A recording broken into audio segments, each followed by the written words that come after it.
What's going on, y'all? This is Dreamer from GotBettaBeats.com, and we are here again. Actually, this is my second time doing this video, but I just really wanted to. I think the first time I gave y'all a little bit too much information about some upcoming stuff that I was working on. So today, this video is actually going to be, I guess, well, the music in this video is actually probably going to be part of 2 or 3 videos, some stuff that I'm actually trying to get out. I've been trying to work on my Cubase stuff, machine stuff, and I want to help you guys with some Waves plugins. I had somebody ask me, how do I understand how to achieve stuff with Waves plugins? So we're gonna get right into it. What I'm going to show you is how you can supercharge your 808s or other sounds in different ways utilizing Waves plugins. Some of the things that let me let you hear how this 808 sounds without any effects. And as you can see, I have the pre-gain down, -9 and -10 on the fader. So it's like pretty much about -20 decibels.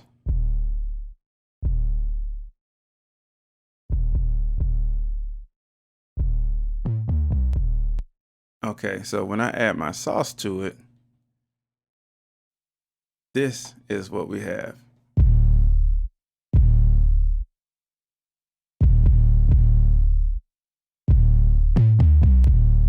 Okay, and I know you're wondering, how did I achieve that sound? Okay, so I'll go down the line of the plugin, starting from the first one. The first one I actually used was this one, but R-Bass, if you haven't used R-Bass on like your subs and stuff like that, it enhances that sub frequency sound so well. So what I'm going to do is I'm going to start it without it, and then I'm going to add it in.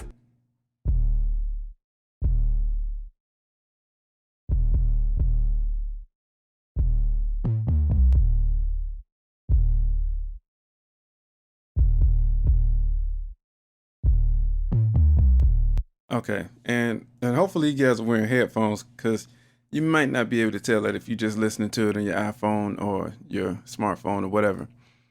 So from there, this was actually the secret sauce. This is one of the newest plugins that I bought with the sale. I think they still have the sale going on right now, but I think you like save 40% or something like that. So when I tell you, because I love using saturation on my mixes and my buses and stuff like that.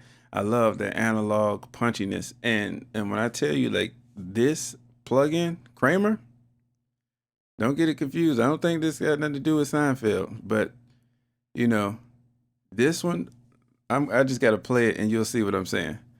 So this actually did most of the work.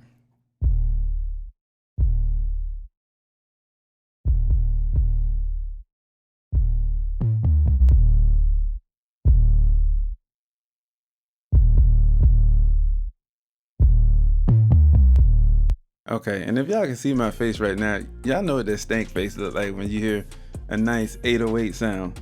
So y'all know how I was looking when I engaged the plugin. So okay, so from there, what I did was, because I like the way this sounds,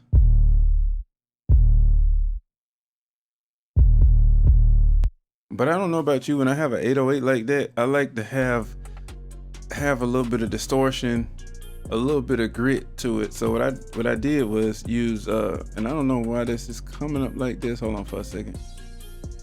That's coming up a little weird. Let's try that one more time. Okay, that's how it's supposed to look. Okay, so this isn't a Wave plugin, but if you use Cubase, this is Quadraphus II.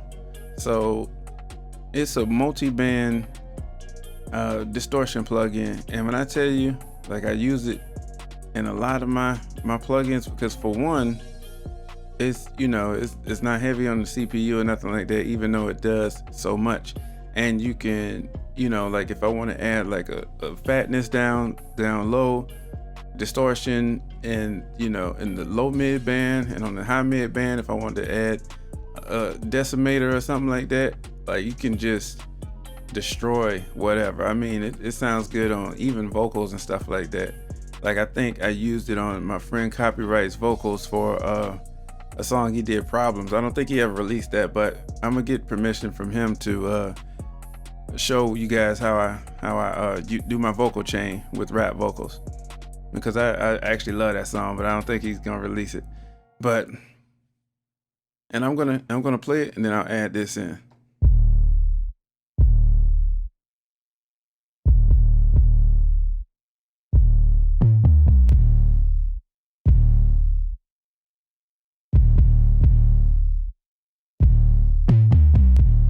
And what that did was that just added in like just like the beefy, gritty, high end, trashy, you know, just to make it almost sound like, you know, just to give you that nice full sound like your speakers are just about to give out.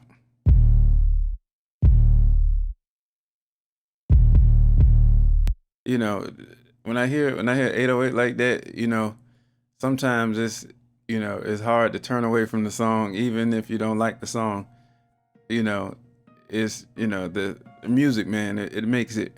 And this, I put an API on there just to tame the transients just a little bit, and you honestly you barely can hear it. Even though you'll see the gain reduction on the meters, you barely can hear it.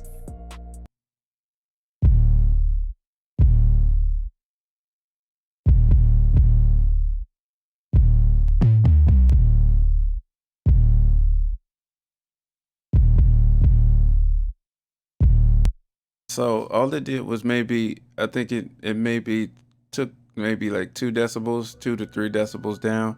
I was just watching on the big meter there. And this right here, I know you're like, man, why do you have so many compressors on this stuff? But this I'm using as my side chain. I'm gonna bring in my kick to show you. And I think most oh, sorry about that. And I think most DAWs now have built-in sidechain inputs within the plugin. You don't have to get a plugin that has sidechaining, or you don't have to do it, you know, through having an effects send or effects bus all the time. And that's what I actually liked about this. It was quick. I did everything within this window. Excuse me. I added in my sidechain inputs, added in my kick. You can set the level. I mean, you can bypass it or even open up the kick.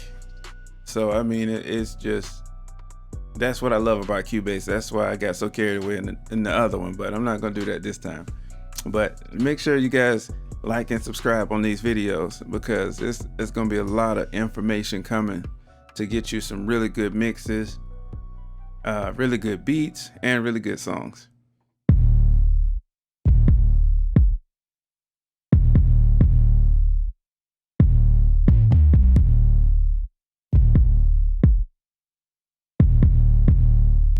And if you don't know what a sidechain compression is, only thing it's doing is it is allowing the bass to be compressed every time my kick comes through. That way the bass and my kick doesn't clash, because I hate that. I mean, you spend a lot of time on the mix trying to get your bass and your kick to play nice. And I'm gonna play the full mix, and I want you guys to actually pay attention to my levels, because I think I may be at like -6 for the whole mix. And with that being said, like I said in the last video, I want you guys to realize how important it is to gain stage. If you need more like level on your headphones, get you like a headphone amplifier.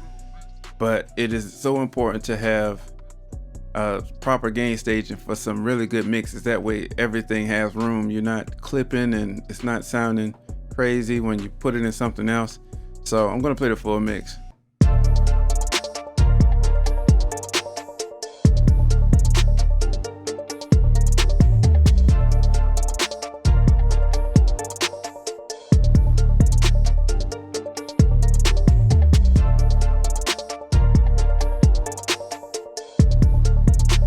So I think I'm right around -5. So with that being said, like I don't have any plugins on my master bus, and that just gives me a little bit of room to be able to, let's say I wanted to add uh, a maximizer.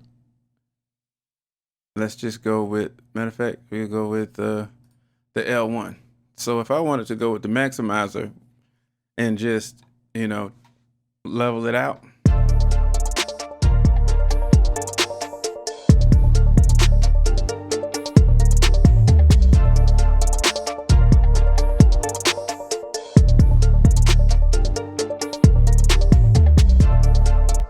So I don't think I would just go with just a limiter on there, but we'll go through because there's so many different ways to do your effects. I don't want to take away from your style, but if I could give you some tips, I would love to. So matter of fact, leave down in the comments what you want to see in these coming videos.